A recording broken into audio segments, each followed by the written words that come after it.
सभी का इस कार्यक्रम में तहे दिल से स्वागत और अभिनंदन करता हूँ। साथियों, भारत में जो वर्तमान व्यवस्था है, वर्तमान व्यवस्था में उत्पन्न हुई समस्याओं के बारे में हम लंबे समय से चिंतन और मंथन करते चले जाते हैं और अनेक कार्यक्रमों में, सभाओं में इस तरह के संबोधन और प्रबोधन के कार्यक्रम को हम करते हैं, सुनते हैं, लेकिन फिर भी इन समस्याओं पर चिंतन, प्रबोधन और मंचन के कार्यक्रम होने के बावजूद इन समस्याओं के मुद्दों को लेकर या इन समस्याओं को लेकर आंदोलन करते हैं, प्रदर्शन करते हैं, ज्ञापन देते हैं, लेकिन उन समस्याओं का समाधान क्यों नहीं होता? ये सबसे बड़ा सवाल। हम आंदोलन करते हैं, धरना करते हैं, प्रदर्शन करते हैं, ज्ञापन देते हैं, अपने हक अधिकार को पाने के लिए आवाज उठाते हैं, संगोष्ठी करते हैं, प्रबोधन करते हैं, चर्चा करते हैं, लेकिन फिर भी हमारे समस्याओं में परिवर्तन क्यों नहीं होता? उसका मौलिक कारण है भारत में एक बहुत बड़ी बहुसंख्य आबादी इस देश के मूल निवासियों की, और उन मूल निवासियों को संविधान में जो अधिकार मिले और संविधान में जो प्रत्येक आर्टिकल लिखे गए वो आज हमारे समर्थन में है, लेकिन हमारे समाज में या इस देश के मूल निवासियों के अंदर संविधान में लिखे गए प्रत्येक आर्टिकल के अधिकारों के बारे में जानकारी न होना ही हमारी समस्याओं का मूल कारण है। आज भारत में एक बहुत बड़ी आबादी संविधान में लिखे मौलिक अधिकार को भी नहीं जानती, यानी फंडामेंटल राइट से भी वो परिचित नहीं है। यही वजह है भारत में यहाँ उपस्थित और यहाँ जो नहीं उपस्थित है, प्रत्येक दिन हर व्यक्ति के फंडामेंटल राइट का उल्लंघन विदिन 24 आवर में प्रतिदिन होता रहता है। भारत में फंडामेंटल राइट को सुरक्षा प्रदान करने वाली इकाइयां हैं, संस्थाएं हैं, सिविल कोर्ट है, हाई कोर्ट है और सुप्रीम कोर्ट है। देश के नागरिकों के मौलिक अधिकारों का संरक्षण करने की संस्थाएं हैं, इकाइयां हैं। सिविल कोर्ट, हाई कोर्ट और सुप्रीम कोर्ट जैसी संस्थाएं के साथ साथ भारत में बहुत सारे ह्यूमन राइट एसोसिएशन भी भारत में आज चलते हुए दिख रहे हैं। मानवाधिकार के नाम पर हजारों नहीं लाखों की संख्या में संगठन भारत में निर्माण किए गए, लेकिन प्रत्येक दिन भारत में रह रहे प्रत्येक व्यक्ति के ह्यूमन राइट का उल्लंघन होता है, लेकिन भारत के लोगों को ये बात नहीं समझ में आती। दूसरी बात अगर हम करें भारत में, तो अभी कुछ नए मंत्रियों को मंत्रिपरिषद का या कैबिनेट विस्तार में उन्हें जगह दी गई। भारत का प्रथम नागरिक होने का जिसे गौरव हासिल है, इधर मध्य प्रदेश का एक बहुचर्चित चेहरा जो अभी बीजेपी में शामिल हुआ, क्या नाम है उनका? सिंधिया जी। सिंधिया जी ने शपथ लिया, बाकी उपस्थित बीजेपी के नेताओं को नमस्कार किया, लेकिन भारत के प्रथम नागरिक होने का गौरव जिसे हासिल है, उस राष्ट्रपति को उसने अभिवादन और नमस्कार नहीं किया।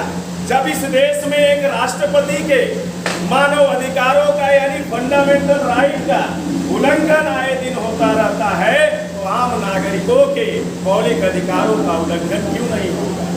इस देश में साथियों, अगर देखा जाए, भारत में बड़े पैमाने पर भारत के प्रथम नागरिक यानी माननीय राष्ट्रपति यानी महामहिम राष्ट्रपति महोदय जी ने जब राष्ट्रपति पद के लिए शपथ ली तो पुष्कर के मंदिर में गए। राजस्थान में स्थित जब पुष्कर के मंदिर में गए तो वहां के पंडे और पुजारियों ने उन्हें पुश किया।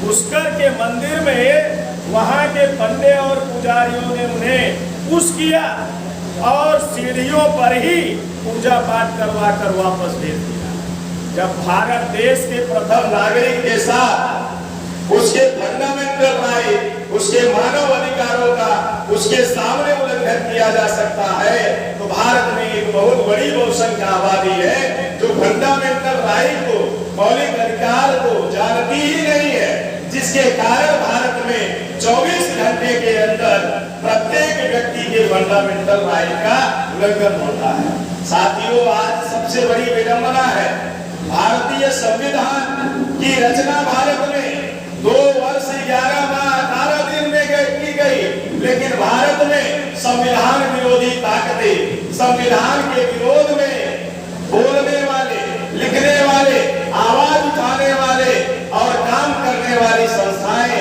प्रायः भारत में अगर देखा जाए तो आज के तारीख में वो लगातार संविधान में लिखे प्रत्येक आर्टिकल का विरोध करती है। प्रत्येक आर्टिकल का विरोध करने के कारण भारत में अगर आज देखा जाए, जिस भारतीय संविधान की रचना हमारे महापुरुषों ने की, उस भारतीय संविधान की रचना में 2 साल 11 माह 18 दिन के अंदर 395 आर्टिकल लिखे गए, अनुच्छेद लिखे गए और 12 अनुसूचियां लिखी गई। उन 395 अनुच्छेदों में, 12 अनुसूचियों में ये संविधान विरोधी जो लोग सत्ता में काबिज हैं, पिछले 74 सालों से उन्होंने लगातार भारतीय संविधान में संशोधन किया। अब तक साथियों, बड़े अफसोस के साथ, दुख के साथ ये कहना पड़ रहा है, जो प्रत्येक आर्टिकल हमारे अधिकार के लिए लिखे गए, उन अधिकारों के लिखे गए अनुच्छेदों में 104 संशोधन कर दिए गए। 104 संशोधन करके हमारे संवैधानिक अधिकारों को कमजोर करने का काम किया गया भारत में। अगर इन संशोधनों से देश के नागरिक अधिकारों को मजबूती प्रदान अगर होती तो भारत में आज किसान सड़कों पर नहीं होता, मजदूरों को हजारों किलोमीटर से पैदल चलकर अपने गांव तक आना नहीं होता, इस देश में विद्यार्थी युवा बेरोजगारों को सड़कों पर उतरकर रोजगार के लिए आंदोलन नहीं चलाना होता। 104 संशोधन हमें अधिकार संपन्न बनाने के लिए नहीं किए गए, बल्कि भारत में भारतीय संविधान के अंदर 104 संशोधन हमें अधिकार वंचित बनाने के लिए किए गए।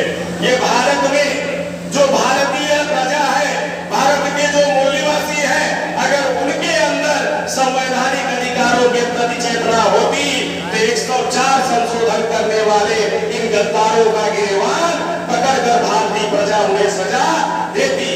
आज भारत में जिस व्यवस्था से, जिस संविधान की व्यवस्था की वजह से आज हम सभी को भाषण, अभिभाषण, संभाषण करने की आजादी है, संगठन बनाने और चलाने की आजादी है, आज उस संविधान के महत्व को, ताकत को इस देश का बहुसंख्यक ओबीसी, एससी, एसटी, माइनॉरिटी का समाज नहीं जानता।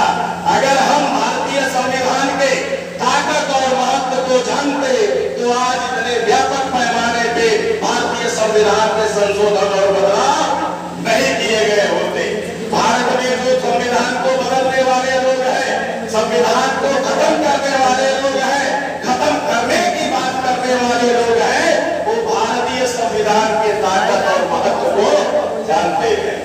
वो भारतीय संविधान के ताकत और महत्व को नहीं जानते तो 2014 की गवर्नमेंट जब चुन के आई बीजेपी की, तो विधि मंत्री अनंत कुमार हेगड़े नाम का व्यक्ति को मीडिया ने सवाल पूछा, आप किस लिए सत्ता में आए हैं?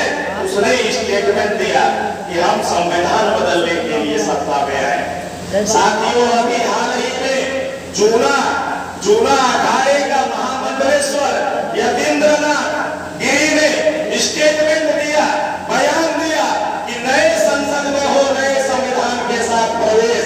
साथियों, ये बयान देना राष्ट्रद्रोह की श्रेणी में आता है। संविधान को बदलने, समाप्त करने की बात करना राष्ट्रद्रोह की श्रेणी में आता है, क्योंकि जिस तरह से भारतीय संविधान ने देश के नागरिकों को मौलिक अधिकार दिया है, उसी तरह से भारतीय संविधान ने देश के नागरिकों को मौलिक कर्तव्य भी दिया है। और मौलिक कर्तव्य के एक लाइन में ये बात लिखी गई है, देश में रह रहे प्रत्येक नागरिकों को भारतीय संविधान, राष्ट्रीय प्रतीक को, राष्ट्रगान का सम्मान करना परम धर्म और कर्तव्य होगा।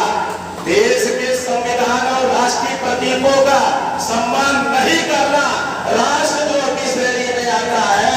आयतीन्द्रनाथ गिरी का स्टेटमेंट राष्ट्रद्रोह की श्रेणी में आता है। संविधान की नजर में संविधान को बदलने की बात करने वाले लोग भारत में राष्ट्रद्रोही है, लेकिन भारत के लोगों को, भारत के मूल निवासियों को संविधान के विषय में, संविधान के ताकत और महत्व के बारे में अगर जानकारी होती तो आज वर्तमान भारत में संविधान बदलने वाले लोग मुंह खोलने से पहले 1000 बार बोल कर सोचते, और मुंह खोलने वाले लोग, उनकी आने वाली पीढ़ियां हजारों बार सोचती संविधान को बदलने की बात करने से पहले।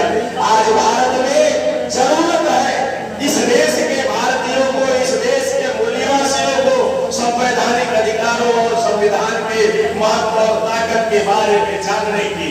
साथियों, इस देश में जो संविधान